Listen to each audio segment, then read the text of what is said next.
नमस्कार। कहानियाँ कुछ खट्टी कुछ मीठी में आपका स्वागत है।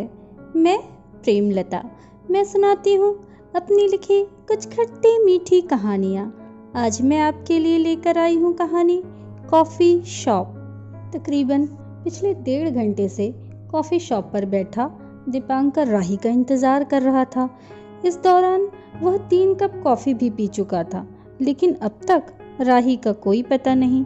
वो अक्सर अपनी एक्टिंग क्लास से यहाँ पहुँचने में लेट हो जाती है, परंतु इतना लेट कभी नहीं हुई। फ़ोन भी नहीं उठा रही। दीपांकर थककर एक और कप कॉफ़ी के साथ चीज़ सैंडविच ऑर्डर कर राही के आने का इंतज़ार करने लगा। आज भी दीपांकर के स्मृति पटल पर अंकित है वो सुहानी घड़ी जब उसने पहली बार राही को देखा था। राही के कॉलेज कैंपस में कदम रखते ही ऐसा लगा जैसे कोई स्पाउच बटन दब गया हो और जो जहां था वहीं रुक गया। सभी अपलक उसे ही निहारने लगे और राही अपनी ही धुन में वहां से चली गई। जब से राही कॉलेज में आई थी, हर कोई बस उसे ही रिझाने के नए नए पैतरे आजमाने लगा था, परंतु सफलता अब तक किसी के हाथ नहीं लगी थी। तभी अचानक एक रोज लाइब्रेरी में राही को अपनी ओर आता देख दीपांकर के हाथ पैर कांपने लगे। लाइब्रेरी में मौजूद सभी उसे आंखें फाड़ फाड़ कर देखने लगे और वह दीपांकर के करीब आकर बोली, hi, can I have a favour please. यह सुनते ही दीपांकर उठ खड़ा हुआ और बोला, लाइब्रेरी से बाहर चलें। उसके बाद दोनों कॉलेज कैंटीन में आ गए।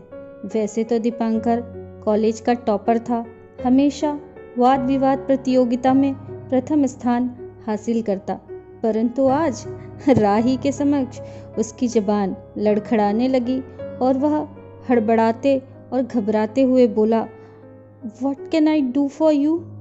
दीपांकर के ऐसा पूछते ही राही ने जिस अदा से अंदाजे बयां की शुरुआत की, दीपांकर क्या, उसके स्थान पर यदि कोई संत महात्मा भी होता तो वह भी अवश्य ही बहक जाता और उसकी तपस्या निश्चित रूप से भंग हो जाती। उस दिन के पश्चात दीपांकर अपने नोट्स के साथ राही का नोट्स भी तैयार करने लगा, क्योंकि राही को 1-2 क्लास के बाद एक्टिंग क्लास जाना होता और उसके बाकी के क्लास मिस हो जाते। लेकिन दीपांकर ने सब संभाल लिया। आखिरकार वह कॉलेज का सबसे होनहार छात्र जो था।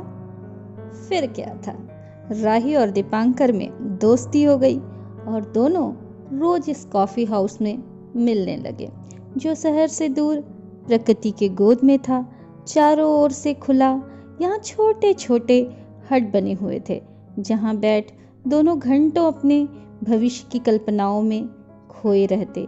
राही मॉडलिंग में अपना कैरियर बनाना चाहती थी और दीपांकर यूपीएससी क्लियर कर प्रशासनिक सेवा में जाना चाहता था।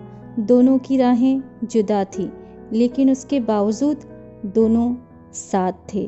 यह दोस्ती कब प्यार में तब्दील हो गई, इस बात का इल्म ही नहीं रहा।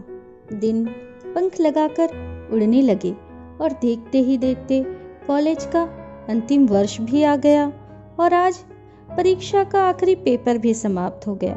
अचानक स्पीड से एक बड़ी कार कॉफ़ी शॉप के सामने आकर रुकी, जिससे दीपांकर की तंद्रा भंग हुई। यह स्पोर्ट कार रोनी की थी, जो कॉलेज का सबसे रसूखदार और रईस लड़का था। उसके पिता की एडवर्टाइजिंग एवं मॉडलिंग कंपनी थी। तभी राही उस कार से उतरी और दीपांकर की ओर बढ़ने लगी।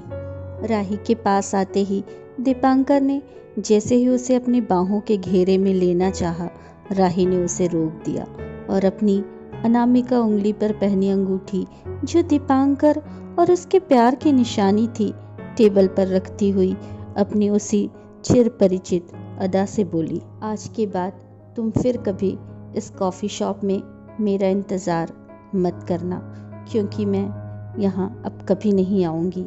इतना कह राही वहाँ से चली गई। कुछ ही दूर जाने के पश्चात वह मुड़ी और दीपांकर की ओर देखती हुई विषैली मुस्कान के साथ कार में बैठ गई। दीपांकर बस उसे अपनी नम आँखों से ओझल होते हुए देखता रहा।